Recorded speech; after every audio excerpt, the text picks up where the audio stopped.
It's Whole Lot of Wolves, episode 8 of season 5. It's Paul LePage hosting this week with Alex producing.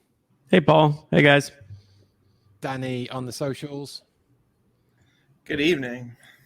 And a returning guest with Brian Donley of Charlotte Wolves. Hey, all. So, straight into it this week, everyone, from Saturday.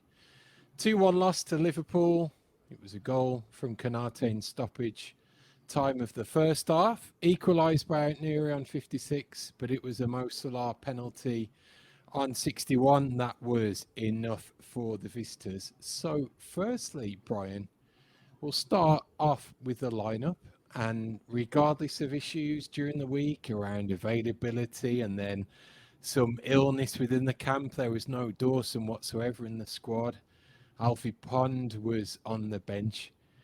It really seems to be like it's 4-3-3 or bust for O'Neill this season, regardless of who we're playing. So what were your impressions of the shape, especially given the opponents? I mean, as you said, given availability, I'm not sure you really could do much different. I think you kind of had to stick with 4 at the back because we didn't have enough at center backs, in having 3 in the midfield to kind of help mirror against that Liverpool shape. I think my only bit of a surprise on the shape, though, is the more I was watching, having Zhao kind of up higher a lot more than I was used to seeing, I thought was kind of an interesting wrinkle. But just as the overall starting lineup, I mean, given where we're at on the back 4 plus midfield, I think you had to go 4-3-3. So, Danny, when it comes to centre-back pairing, Totti and Bueno, how did you think they showed up? Do you think there was promise as them as a pairing long-term? Again, considering they're up against Liverpool's strong forward line.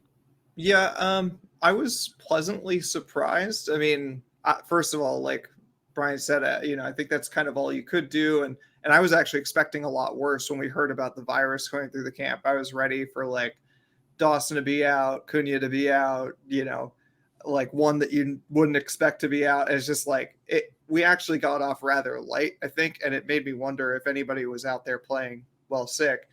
But yeah, I was immediately worried about that pairing, not just because I think they're easily the sort of backup center back pairing, but at the same time they've also like not gotten a ton of minutes. Totti's had some niggling injury, and Santi's been out of favor. It's just like I really was worried about Liverpool tearing that back line to shreds. But honestly, I was pleasantly surprised. It's, they had some wobbles, but when you compare them to some of the bigger mistakes that we've had the rest of the season, I honestly was, like I said, pleasantly surprised at how they fared against a very strong Liverpool team.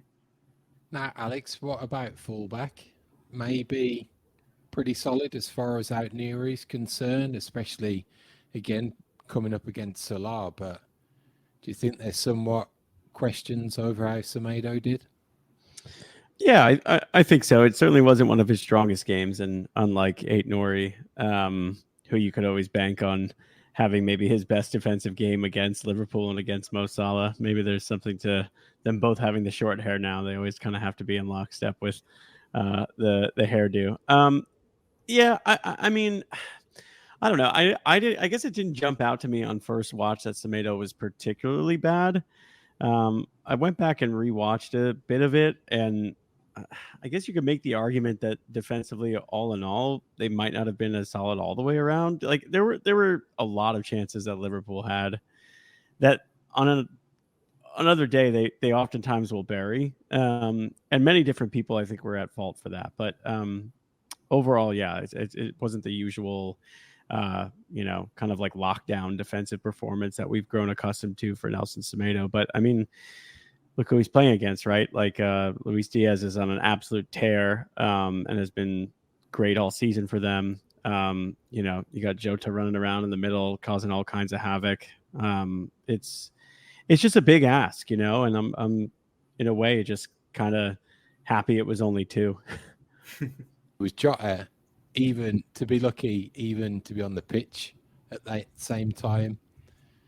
because of that tackle he made on Lamina, and certainly some that have been given as red cards for potentially less that we've seen.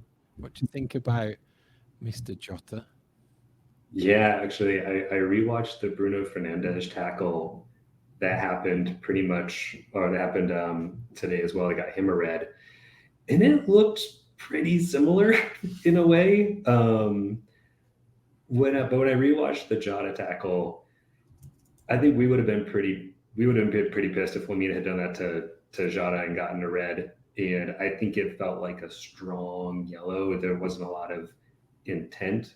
I could see another day where it could have been a red, but I think all in all, a yellow is pretty reasonable for that. Even though he was nowhere near the ball, which was frustrating. But it's kind of in that gray area where I think a red was a little too harsh and the yellow was like a little not quite harsh enough. It's always been my very American take is that you need something in between the two, but what that is, I mean, who knows? But yeah, I would say that yellow seemed pretty fair. If there had been another play, I could have seen that going a different way. And on the pen, man, I'd like to think that would go our way if it went the other way, but we've seen stuff like that not happen for us many, many, many times, especially against Liverpool when they go over the cameras and say, "Oh, what's that over here? Oh, that must be where they got pulled." Nope, that's just the wrong color badge. But no, in all fairness, I do think that was a pen. He was draped all over him. It would have actually been like right near him. It would have been right near Jota if they hadn't just like fallen on top of him and pulled him over. So, looking through that one, rewatched it a couple times. That one definitely, I do think, was legitimately a penalty, which sucks because that was definitely just bad decision city. It wasn't like he slipped and fell and happened to like trip over. He just was trying to get over him and just kind of lay down on him. It was a bad idea. And in terms of a look at some individual performances, it's a good time to bring in 2 no stupid questions that came in, Alex. Yeah, first we have one from Chase Branch who asks, now that we're a month into the Sam Johnstone experiment, 4 games, conceded 8 goals, no wins, 3 losses. How are you feeling about goalkeeper number 1 on the roster? Paul, how are you feeling about Big Sam? It's a little worried that I think Chase's question gives it away a little bit, that he says experiment. And there's one thing that I don't want to be doing at the start of a Premier League season or at any point throughout is experimenting with my number 1. So to me, I would say that I can't see a lot of differences really between the 2 keepers. To the extent of shot stoppings, probably on a parallel. Coming for high balls, again, similar. With the ball at his feet, probably Johnston's being a little less flaky than Sarr, but he still had those moments like one on Saturday that presented it straight to it. So there's that as well. Maybe his distribution's a little better in terms of he's got that ability to find a decent mid-range pass, but there's been nothing in terms of that distribution or anything that building up from the back to really think that it's made a massive difference. Can you look at it and think that you got 2 comparable keepers and it's a good thing and they're pushing each other? Maybe, but I'm not sure if you're going to switch around and bring Sarr in now, whether he'd be playing at full confidence. So it's really tricky. Yeah, Brian, what do you think about Sam Johnstone so far? Yeah, I'm just going to tap on what you're saying there, Paul. I would say his distribution's a million times better than Jose's. There was about 5 or 6 balls out to the wing, especially I saw one to Ait-Nouri that literally just landed right on his foot 45 yards away. And I love Jose Sa. He was one of my favorite players over that first year he came in, but he was not putting that ball anywhere near there, especially with the form he's been in, the confidence he's been in. I'm not to say that it's not been a smashing success. And quite frankly, I think for £10 million, you're either going to get a goalkeeper who can stop shots and can't pass, or who can pass and can't stop shots. That's what you get for £10 million. And anyone who can do both of those things at an above league average level is going to cost a lot more than £10 million, and will be at a big six club because they can afford $30 million or £30 million on a keeper. So, I mean, personally, I'd say overall over the games we've seen, it's probably what I'm expecting. Like I'm not going to say he's like blowing me out of the water. I'm not going to say he's really disappointed me. It's been yeah, he's about as good as Jose Sa, but he can pass the ball. He's going to let in a couple shots that Jose Sa would have stopped. He's going to make a much better pass that Jose Sa wouldn't have been able to make. And hopefully over the course of the season, we're going to see a much steadier output, as opposed to where Sa, when he was on it, man, he's one of the best, but when he's not, it is disastrous. And it was going in a real bad direction when they signed him. So I would love to see him come back to form and happiness and mental well-being and his ability to be a world-class goalie, but he wasn't doing that after 2 games. So I think we're at a better spot right now. I just think, like, in general, just addressing the question about how we feel about Johnstone, I feel like it's so hard for me to separate how I feel about him and his performance with the fact that they didn't move Sa on. Like, I feel like I would feel totally different about him if it meant that we gained this huge profit by Sa going to Saudi Arabia. But the fact that we didn't gain anything and spent money on what I generally agree with Paul's original statement, that just feels like kind of the same keeper, maybe a little bit less talented in the shot stopping scenario and a little bit more talented in distribution, but like a net, they just like it doesn't feel like they upgraded at all. And for Wolves, that's a big spend not to bring money back in when you consider all the other areas in the squad where they really needed to invest money, and they did invest money, but still need to invest money. So maybe I'll feel different about it in January, but it's really hard for me to get excited about Johnstone for that reason. We also had a decent cameo from Carlos Forbes in the second half, and this prompted one from Stu on Twitter, Alex. Yeah, so Stu says that he's convinced that Carlos Forbes has signed because Josh always talks about the influence of Adama Traore on his fandom. Given that Forbes is a thinner, less effective version of Traore, is it time we gag the cowboy when it comes to transfers? A thinner, less effective version of Adama. That's kind of harsh, Danny. No, I mean, we've barely seen the guy.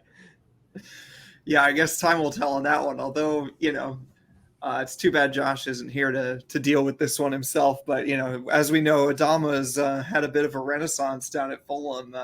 Not quite lighting the world afire, but he's definitely shown himself to be useful. But, I don't know. Back to the original question, you can't really tell Josh that he's not going to speculate on players, otherwise they'll be terrible, because then he'll just start doing reverse psychology. So start saying that we should never go anywhere near Weston McKennie, that the guy's terrible, and then hope to bring him in that way. He'll find a way around it. This is the guy who rubbed citrus and salt all over himself just to get us to score goals. So he's tenacious, if nothing else. I just had a horrible feeling watching on Saturday. I like the energy, and it felt like there was something there, and that it was somewhat of an outlet. But again, just back to the Adama question, I kept on thinking end product, because he had a massive chance to make a name for himself with the goal and totally fluffed that opportunity. It was really lucky that he even broke to out near in the first place. So there was that, and then I know it's totally different when you see those angles or it's slowed down and the replays and everything, but when he broke through and took the shot instead of squaring it potentially to Wang, I think it was, just, you've got to have that instinct to like look up and know what the best option is, rather than trying to beat 2 guys and the keeper. It's knowing that teammate's alongside you for the easy opportunities. So there were some positives for me, but it did look a little championship. The difference is that he's 8 years younger than Adama, and he's only 20 years old, so he might learn. I would say this should be the opposite. This means we just get him in the gym more. He just has to turn into a bigger version of Carlos Forbes until he is as big as a Troy. Then better. How does he feel about baby oil? Yes. Yeah, I was gonna say there's a simple like Amazon purchase you can make to make him a little bit more slippery in those scenarios when he's breaking away. But yeah, I agree with I think what I thought there was a decent amount of excitement, and while he didn't square the ball for Huang, I'm not convinced he can even get that ball to him, or that Huang's first touch doesn't take the ball out of bounds. I don't know. I'm so down in the dumps right now. It's hard for me to even fault the guy. At least he brought what felt like an attacking intent that sometimes is lacking when we do the whole Bellegarde inverted on the left thing. Who's generally been okay as a player, but I just kind of feel like it's time to mix it up at with those perimeter attackers in general. Rodrigo Gomez had such a great preseason. He didn't have the world on fire at the beginning of the year, but he's also playing some ridiculously stiff competition, which Gary O'Neill reminds everybody. But Bellegarde's guaranteed to start every game, which is kind of weird, considering that we finally have options behind him that can do some of the things that he does well, arguably some things better than him. So I don't know what you guys think, but I just feel like maybe even though Forbes didn't, have any end product, he showed enough where I feel like it's worth getting a game here and there. What's the point of the depth if you're not going to rotate? You know what I'm saying? So, yeah. Enjoying a whole lot of Wolves? Whether it's on Spotify, Apple Podcasts, or wherever you're listening, don't forget to rate and review the show so that we can make sure to continue to grow the pack. Thanks for listening, and up the mighty Wolves. Looking ahead to this weekend, it's Saturday. We travel to Brentford. It's a 10 a.m. Eastern, 9 a.m. Central kickoff. And to help us preview the opponents, we've brought in Charlie Corr from the Brentford FC NYC Bees supporters group. And Charlie, catch us up on how your squad has evolved over the summer, but then importantly, up to now, how is it looking with somewhat of a pretty serious injury crisis? Yeah. Well, first off, thanks for having me on the show. I appreciate it. We're kind of used to it by now. I mean, it's been a solid year since the Rico Henry injury, which kind of was the first big domino for last season, and it's just unfortunately carried into this one. So it's tough to go through a season knowing full well that you don't have your full squad. And it started in preseason as well with Thiago going down after 45 minutes. So we're getting through it. I do feel better about this squad depth wise. I know it looks thin at times. If you just look at our last game against West Ham, I mean, half of our bench was unfortunately defenders. And, so it's not, we are sort of on thin ice at times, but we have a deeper squad and they played pretty well. We obviously started the season pretty well with, a couple wins in our first 3 games. This is actually our probably toughest 5-game stretch to open the season. So I'm feeling okay right now, but it's also meant that a lot of our guys have kind of had to flip-flop with positions from time to time. And on the defensive end, even Seth Vandenberg, I mean, he's been flawless coming in, going from center back to now right back the last game. So it's good. I mean, I feel good about this team as long as we can just kind of weather the storm, but we definitely need some reinforcements back really, really soon.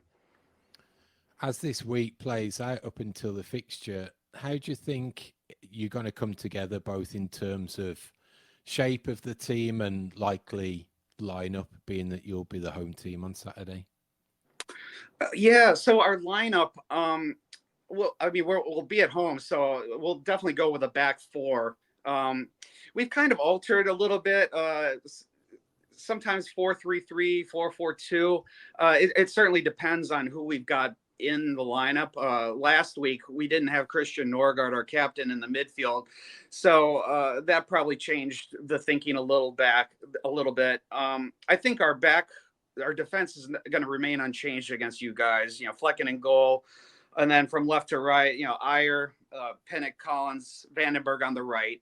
And then I'm going to guess it's like going to be kind of a 4-3-3 with hopefully Norgard, Janelt, and Damsgaard in the midfield. And then up front with Brian Mbeumo, Kevin Shada, and Fabio Carvalho. It's not customary. I mean, Fabio, I'm not exactly sure what Fabio's role is right now. I think we're still kind of working through a few things. And I mentioned Shada. I mean, it could even be Keane Lewis Potter who goes up there. It's really a very fluid process as far as the lineup goes, but I'd reckon it would be kind of a 4-3-3 or maybe kind of a 4-1-2-3, with maybe Janelt being the withdrawn a little bit. That's what I'm leaning toward. I don't really see us deviating too much from that lineup. So, Charlie, I'm going to very briefly read you a real text exchange from Saturday. Okay. At 9:53 a.m., I texted my friend, my Wolves buddy, and I said, don't forget to tune into the first 30 seconds of the Brentford game so you don't miss their goal. 8 minutes later, he texts me as I texted him within 10 seconds of each other. OMG Brentford, ha ha ha ha ha ha. What is it with you guys scoring goals in the first minute? Was that the third, or am I making that up? There's at least 2 this season. This is insane. What's with this? Yeah, it's pretty unexplainable. So it's been 3 straight that we've done that. Funnily enough, when I was promoting our watch party at New York City, I said kind of the same thing to our fans. Obviously, jokingly, nobody thinks that it's just going to continue. But I said, get there for kickoff because you might miss out. And sure enough, 38 seconds in or so, Brian Mbeumo gets a goal. I mean, we're just. I feel like we're just putting a lot of energy into that opening seconds, and it's kind of a smart thing to do because teams are just going into the game and wanting to get a feel of things and get a couple easy touches on the ball, and instead what we've been doing is just putting numbers heavy. And if you look back, I mean, there are a lot of defensive miscues that led to all 3 goals. Man City's was horrible because their goalkeeper and defender kind of had a miscommunication, and then Wissa was able to clean up. So I mean, it's exciting. It's cool to have a record as well, the first time it's ever been done in the Premier League, and I'd be shocked if that's going to happen again.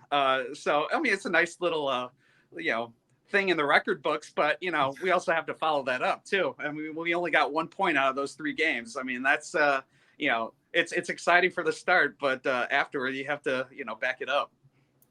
So Charlie, we're still pretty early in the season in its infancy, and currently with your injuries and what have you. So overall, what would you think the expectations are for Brentford this season? Yeah, I mean, going into every season as kind of a, let's face it, mid to low table team as far as finances and the whole spiel. I mean, top 10 finish is always a big key. I think that's the starting point when we go into any season is making sure we're in the top half. If we didn't have the injuries, I mean, I would look at us, flirting with Europe potentially if we had, most of our full squad. I mean, we saw in our second Premier League season, we had the makings of a team that was kind of on the fringe of that. So, so top 10 for sure. With the injuries, I mean, we might be one of those that is kind of lingering around 12th, 13th, close to like where we're at right now. I don't think we'll be at a spot where relegation is going to be a thing. I mean, knock on wood. We've never been below that line since we've been up. And I think that would just be an unacceptable thing to be anywhere close to that. So I'm not too worried about that at the moment. But top 10, I think we've got that pretty solidly. But we need to get our at least half of our injuries in check again. If we don't, then I think we're going to be more toward the 13th-ish place in the standings. We appreciate you very much coming on, Charlie. Good luck for the season. Apart from Saturday, we'll do this again on the return fixture. Thanks once again. Hey, thanks a lot, guys. I appreciate it. Have a good one. Thanks to Charlie for joining us. So, guys, with all that said, what are you thinking as far as Saturday goes? A, in the importance of the fixture, based on how we've started, what we've got to come, Gary Neal's squeaky bum-o-meter position on his seat, and B, what will your prediction be for the game? Brian, you can go first. Oh, I don't want to go first. I'm just gonna delay prediction as long as I humanly can because I don't know. It is so important. This game is huge, both for team morale, for Gary's hot seat, for Twitter non-meltdown day, which I would love to have a Sunday where I could open my phone and not just go, oh no, and just kind of put it down for a while. Yeah, this game is going to be gigantic. It's going to be so big for us, which isn't good. That is terrible if you have going to Brentford as like your biggest game of the year, but that's kind of what it feels like right now. And if it doesn't go well, it's going to be so toxic. Which I'm really hoping that pressure doesn't just weigh on the players too much. They put in a really good fight against Liverpool. And I know Liverpool wasn't really at their best. They weren't really clicking, but they showed a lot of intensity and a lot of commitment and a lot of, passion throughout the game in a way that if they can carry that effort into Brentford, I think they can definitely get a result. I'm going to say they will not keep a clean sheet. That's not going to happen. I'm going to be optimistic. 2-1 Wolves. Danny, what are you thinking? Yeah, I'll just speak briefly on the importance. I was kind of surprised at the reaction after the Liverpool game. I thought that we played pretty well, and it just seems like, petulantly I was posting about how Liverpool have only conceded 2 goals this season, one to Forest, who beat them, and one to us. So, the hopes that we are going to pull an upset on them, even at Molineux, seems small anyway. But I do think that this is why it was so important to not have those slips against Villa and Newcastle, where we're not expected to beat them necessarily, but the way in which we capitulated has put fans in a very kind of nervy mood, so that now it feels like Brentford away is like a must win, which I think, like, if we were in the middle of the season last year, and I mean, we did go to Brentford away and smash them, but and we thought for whatever reason that Brentford away was a must win, I think most fans would scoff at that, say like, well, maybe, like, it'd be great to win, but like it's an away game. It's a competent team, we can't count on a win. But because of the way that people feel about those losses, suddenly it becomes much more important. So I think for the same reason that people are down in the dumps about Villa and Newcastle, I think that Brentford becomes very important, at least in terms of seeing out the game properly.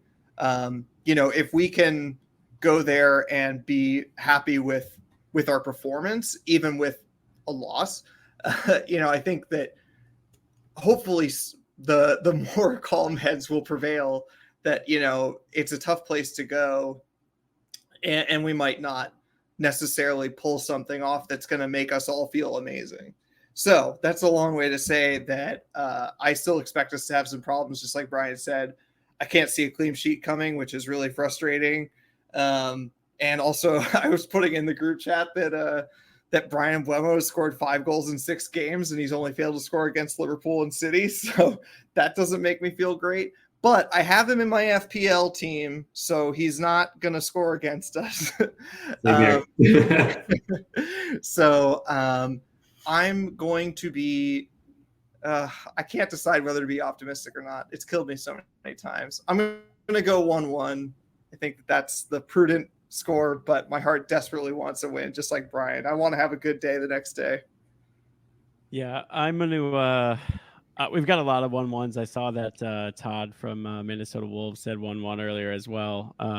And I think I'm going to have to go 1-1 too. I mean, Danny, this is going to be a real test because I too have Mbuemo in my fantasy team and he's been rip roaring. So I like something's got to give here. Like either my luck is going to run out and that's good for me, or I'm actually going to finally succeed in fantasy Premier League and it's going to break us. I really don't love how much is riding on this game. Like there's something about that makes me very, very nervous. We can see how emotional this team has been. And it's to a point where we're like reaching, like, I think they've been more composed in their play, but there was a point when things were getting really bad last year that we were talking about them just being like too emotional of a team. Like they're going to go on the road. They're going to get scored on. Like when that happens, does that break them? I can't confidently say no to that. Like they've been playing really well. They've been playing some really good opponents.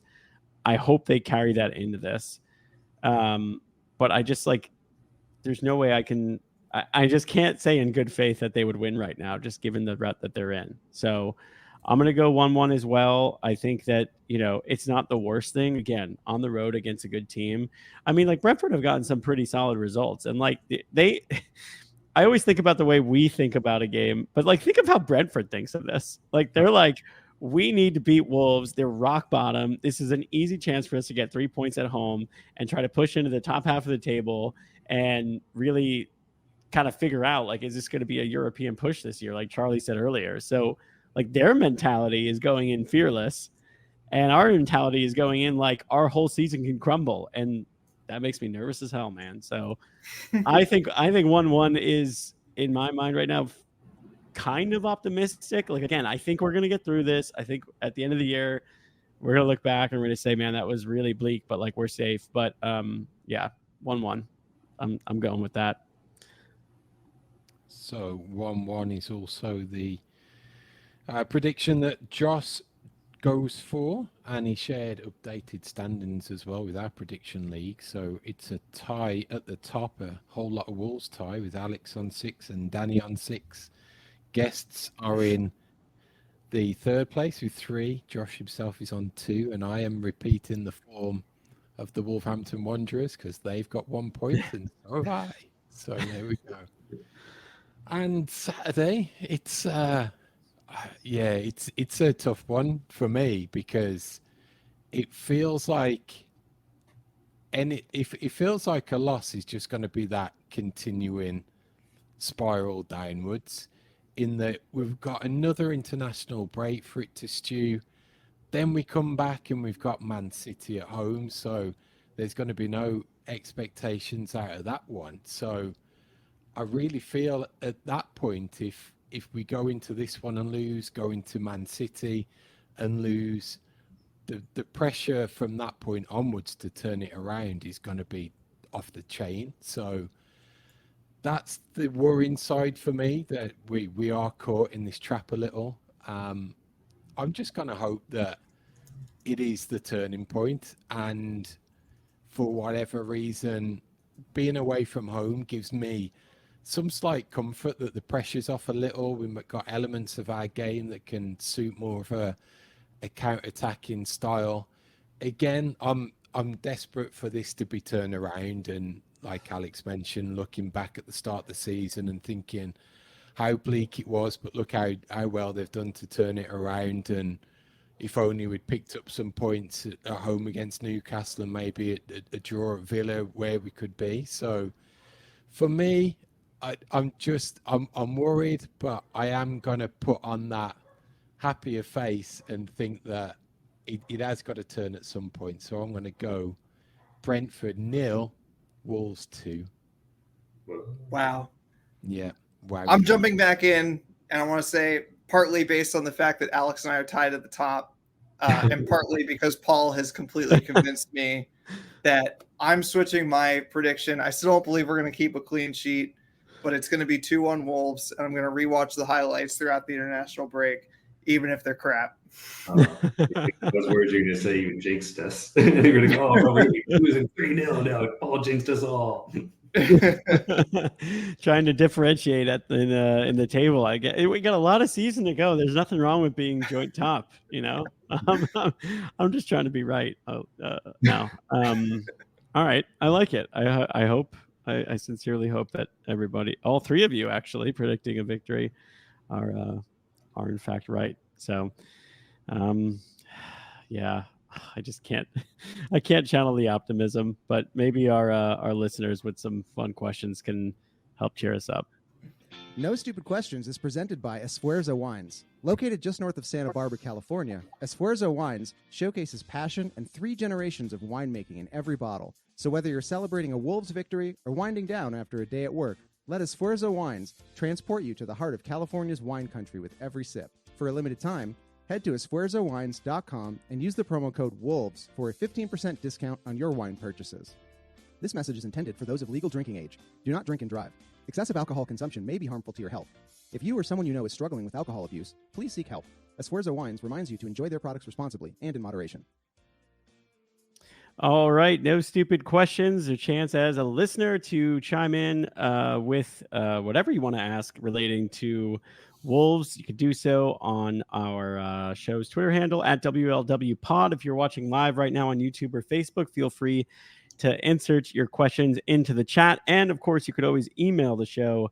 hello@wholelotofwolves.com is where you can do so. So let's start with a no stupid question that came in from Chris Wood on X, who asks, where should the next Premier League Mornings Fan Fest be? We had Chicago this year. We talked about it on the show last week. Does anybody have a nomination for the next U.S. city that should host the event?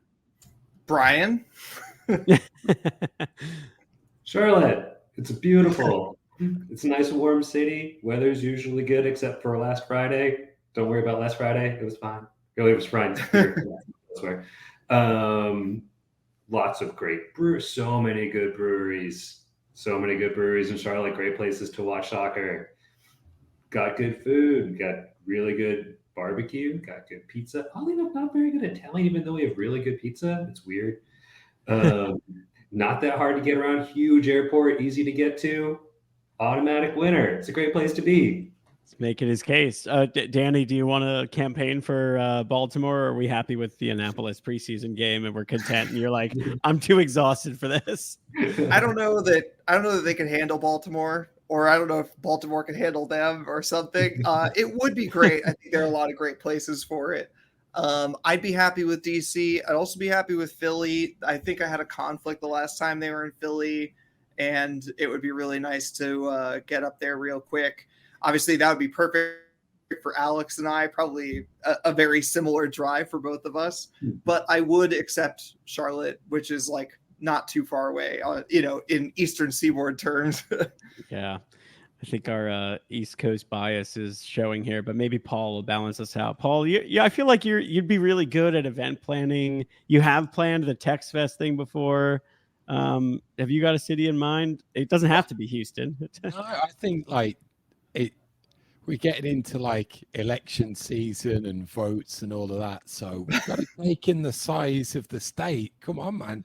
Texas is huge. So sure, that demands way more like votes of participation than the smaller states. So I would definitely go for somewhere like, I think Dallas would make a great venue for it. Big metropolis. They've got the sports bars and the watch parties that, a city warrants. Obviously, it's got that World Cup flavor coming as well. But I'm going to also go, keeping the Texas theme, I'm going to go off on a slight tangent city-wise, but it's one that I absolutely love. And I think could be perfect for a fan fest. It'd actually be San Antonio. I think San Antonio would be great. San Antonio is a lot of fun.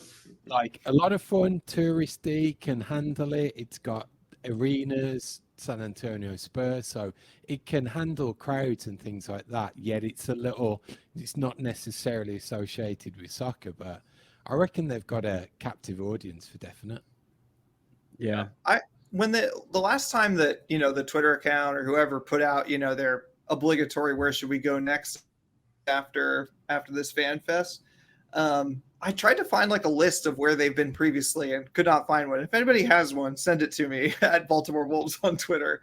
But, you know, like I'm kind of curious because I feel like there are a lot of places that are kind of like, they love like these sort of cultural centers. That's why like I think they like Nashville, even though it's not like the first city that springs to mind. Because like culturally it's kind of interesting. And it's like, have they ever been to New Orleans? Like this time period exactly might not be the right moment to be in the path of a hurricane, but in a few months, you know, who knows? And I mean, like I've been to New Orleans several times, great city. That would be super fun. I think that there's like a bunch of cities they've never been to that like have that kind of like cultural interest that like Nashville did. It's a good one with that to just build off of that, to take the commentators and the two Robbies to those places where they can get dressed up again or try something that they've never done before. Like they can be eating beignets in Cafe Du Monde and or have some gator jerky. That's right. Yeah. Yeah, before they stop letting you have gambling on your shirts. I'm surprised they haven't done Vegas yet, given how much gambling there is in the. I know, right? Yeah. Oh man. Could you imagine the Sphere like with like Erling Haaland's big scary face on it or something? That's probably what it would be. Shout out to Todd who on YouTube's nominates Denver. I think that would be a good one as well. And like relatively simple to get to, even from the East Coast. Simple enough. I mean, like you get a direct flight from most major airports. I think Denver would be good. I'm not going to sit here. They've already done New York. I'm not going to sit here and lobby for it. Logistically, it could be a nightmare for many. It's also very easy for any event to just get lost in New York. Like the Super Bowl was here, or technically in New Jersey, and like you couldn't even really tell. I wonder if the World Cup final is going to feel like that when it's at MetLife. Like, but you know, it would be convenient. That's for certain. If they do go to Denver, you know, we got to use our contacts in the club. Can they pay Shrewsbury some money to get Jack Price to come and visit the fans in Denver after his time in MLS? Isn't Connor Ronan still there? Good question. That's a great question. I need to find that out now. Yeah. All right.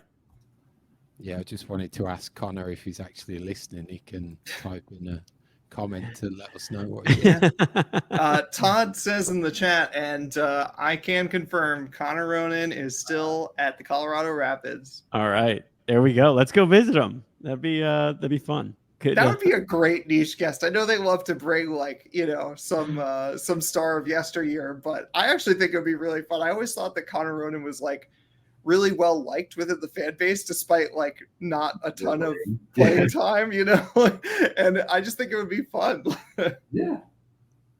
Yeah, no doubt.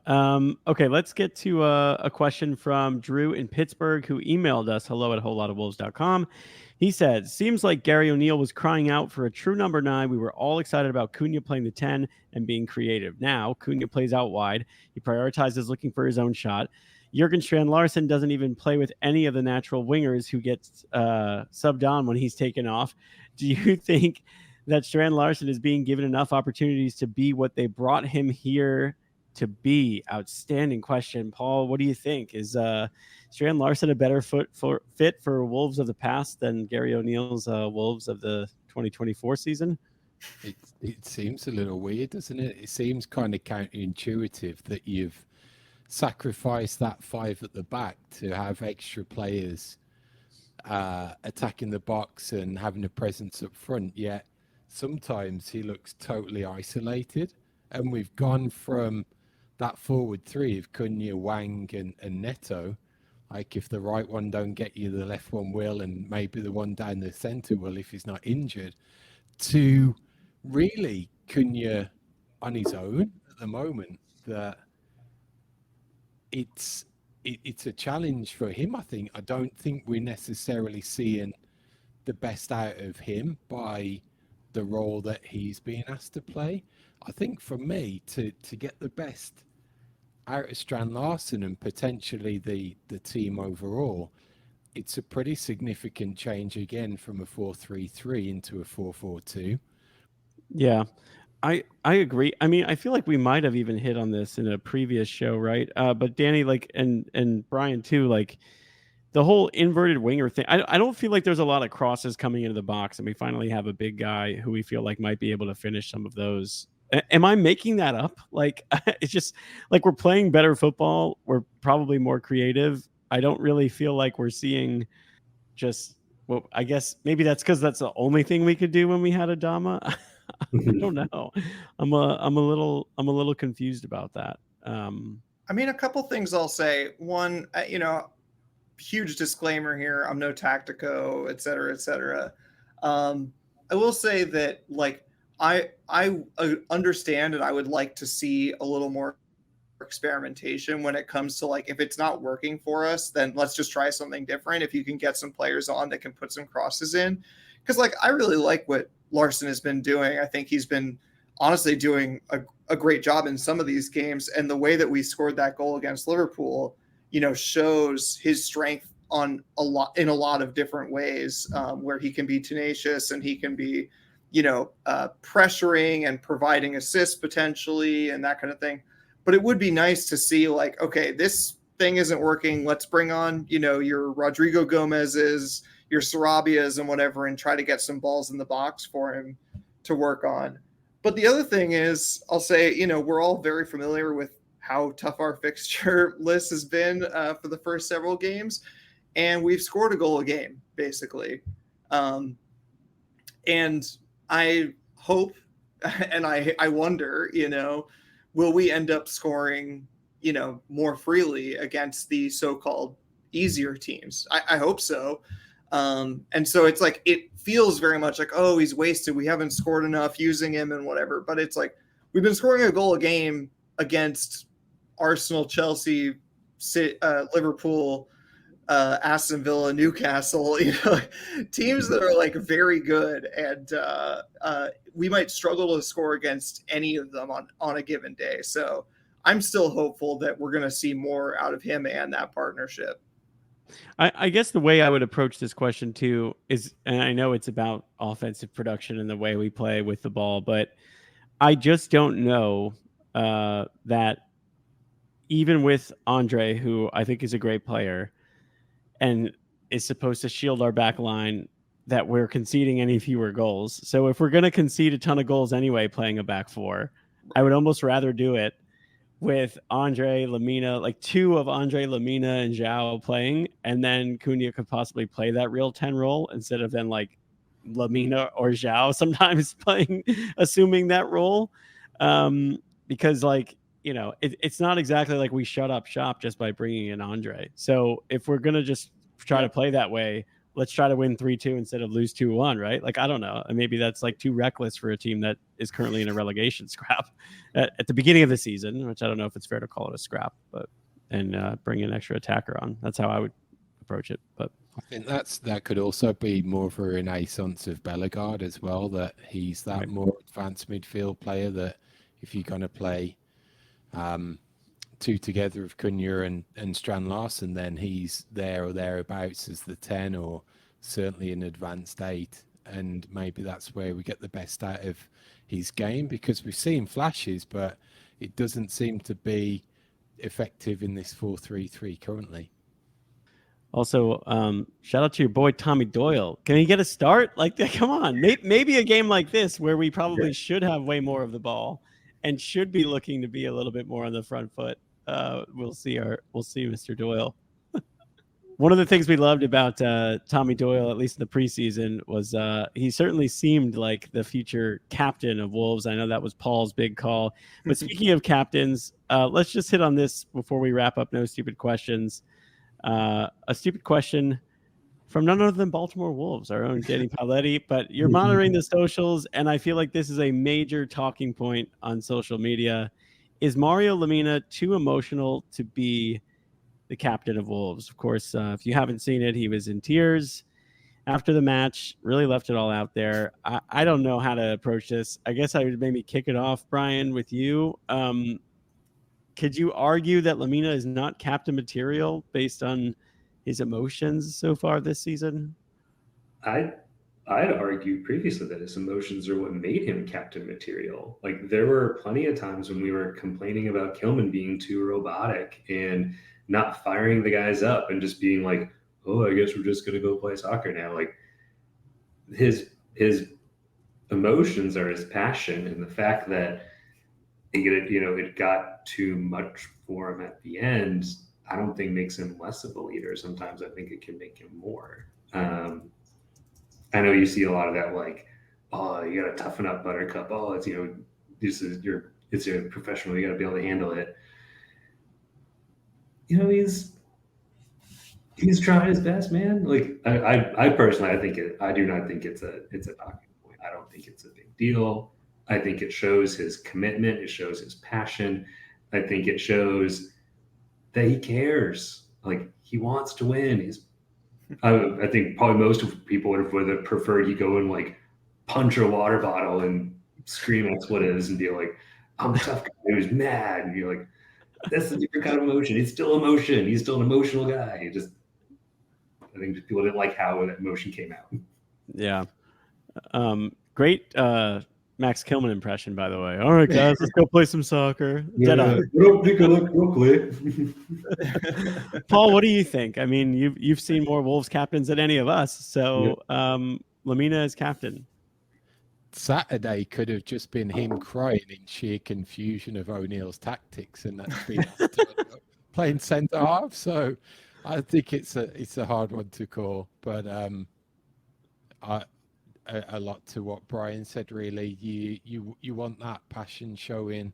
I think what he's done in his career really has shown that you can channel it in the right direction, and that stands out. I think leadership wise, you can't really ask much more than that. And as a figurehead, I think it's important that you're there and you're seeing how those emotions come out. I think each are individual, but I didn't have any issues with Saturday or what he was like after the final whistle. Yeah, I was. I submitted this one because it was genuinely bemusing to me that after sitting through a year of people saying that Max Kilman wasn't invested enough and was as emotional as a block of wood, that suddenly you have a captain frustrated, obviously, at a result, and that was somehow a mark against him. Kind of surprising. I mean, I'll slightly twist this, my own stupid question, to sort of just say that, like, I've said a number of times, like, I don't really see why a captain needs to be a locked on starter. I think it's such a safe thing. And obviously it's like a personal thing that the coach has to know that it's okay to put that person on the bench if the tactics call for it. And I'm sure that with all these egos and whatnot, that it's very tricky to get that right. But like Alex said, I would like to see a bit more sort of tactical rotation with the midfield, because as a lot of people have pointed out, Lamina, João Gomez, and Andre now are all like somewhat similar players. And I think like there's a good argument to say that João Gomez should be the one to drop out if we go to a midfield too. But I think there's also a lot of good arguments that it should be Lamina that drops out. I think like João Gomez has shown a lot of good things, especially in that Liverpool game. And we also know that Lamina gets beat the hell up all the time. And it would be nice to give him, just 30 minutes in a game or something, and then have him coming back in the next game. So it would be great if he was not undroppable. I don't know that that's realistic. I mean, maybe Paul can tell me, like in the grand scheme of English football, is it just not done to have your captain not be a starter every single week? Yeah, pretty much by and large, unless you're like a really like top 4 Big 6 team that is a league game Saturday and then Champions League Wednesday, right. Saturday, Wednesday again. And now I'm going back to like players of the ilk of Roy Keane when Man United were in the bump. But even a player like that, he'd be like totally gutted and argumentative about being dropped. They want to be playing in every game. So, Yeah. um, That's yeah. what immediately stood out to me was like maybe an example like James Milner, when it's an older player who's like sort of this captain emeritus, figure that then you get away with it. So there, you used to have a club captain and then a team Right. captain, and that club captain would very much be based on stature, and that used to be a thing. I'm trying to think of some of the names of bygone years who were club captains and they were team captains. Might have been Bully at some point towards his latter years that he was club captain, but knowing that he wasn't going to play every game. But that was a thing, but Yeah. very rarely heard of nowadays. Anyway, I'll just finish off by saying, obviously, I come from a different sporting background, playing a lot of ultimate frisbee, and the culture is very different. And a lot of times, the captain can be sort of like a player that the rest of the team feels is a good leader, especially in the huddle or just getting people into the right emotional mindset before a game, but they're not necessarily understood to be the best player. And I think it's interesting to see that. I mean, I'm not going to go against the culture. I'm not suggesting that Lamina gets dropped if it's going to cause lots of drama, but I think a lot of our fans could see that, no one would say that Lamina is like our best player, or that he should be undroppable if he didn't wear the armband. It's just kind of surprising to me because it's, he's been great for Wolves. He's been great for us, and he fits the team emotionally really well. But in terms of what he brings to the team and his overall ability and his limitations, there's no reason that you couldn't construct an extremely good lineup without him. But like I said, I'm not going to go against the culture. I guess they'll continue to start, but it does like put us in a bind, especially since people now almost consider Andre to be undroppable. I would very quickly just say, if the supercomputer that does the fixtures would have spit out Ipswich, I don't know, mix in like a Fulham, because I always call them lowly Fulham, and I don't know who else, Everton, instead of what it gave us, we would never be talking about this in September. So this is when you're bottom of the league and you're in a rut. That's exactly when the body language experts come out and the people who question every single thing, including whether or not it's okay to cry on the field after an extremely deflating loss at home. So yeah, I'll leave it at that. Talk to me after that run going into towards the holidays when it seems like a lot of winnable fixtures, and then we can strip them of the armband. See if we can get Tom Hanks to come in here and tell us if there's any crying in soccer. Yeah, exactly. That's what I was thinking. All right, that'll do it for No Stupid Questions. As you see on the ticker there, if you're watching on our YouTube or on Facebook, it is brought to you by Esfuerzo Wines. Head to esfuerzowines.com. Use the promo code Wolves and get a 15% discount on your order. Brian, let the audience know how they can find you and info on Charlotte Wolves. Sure. So you can always look it on the Worldwide Wolves website at Charlotte Wolves, as well as we have a Facebook group which is Charlotte Wolves FC. On Twitter, it's at Wolf Charlotte. Same with Instagram, or you can hit me up on Twitter as well at Brian Donley 8. So spelling here with the number 8. We are doing a meetup on Saturday for the Brentford match at the Elizabeth Parlor Room, which is right outside of Uptown Charlotte. Very easy to get to, and it's a great time. So we're excited to get to see the boys again, because we had to miss the last 2 weeks. But yeah, obviously feel free to reach out anytime anyone's in the greater Carolina area. We're thinking about trying to get some more like a little bit farther out as well. But if you're ever coming through Charlotte, even to stop by our beautiful airport for a long layover, pop out, and we'll have a beer and some barbecue. We return next week for a review of the Brentford game, because that takes us into another early season international break. So let's hope Saturday is a kickstart to the season, when we can then proudly tell everyone that we meet that we're off the bottom of the league, and so it is up the mighty Wolves.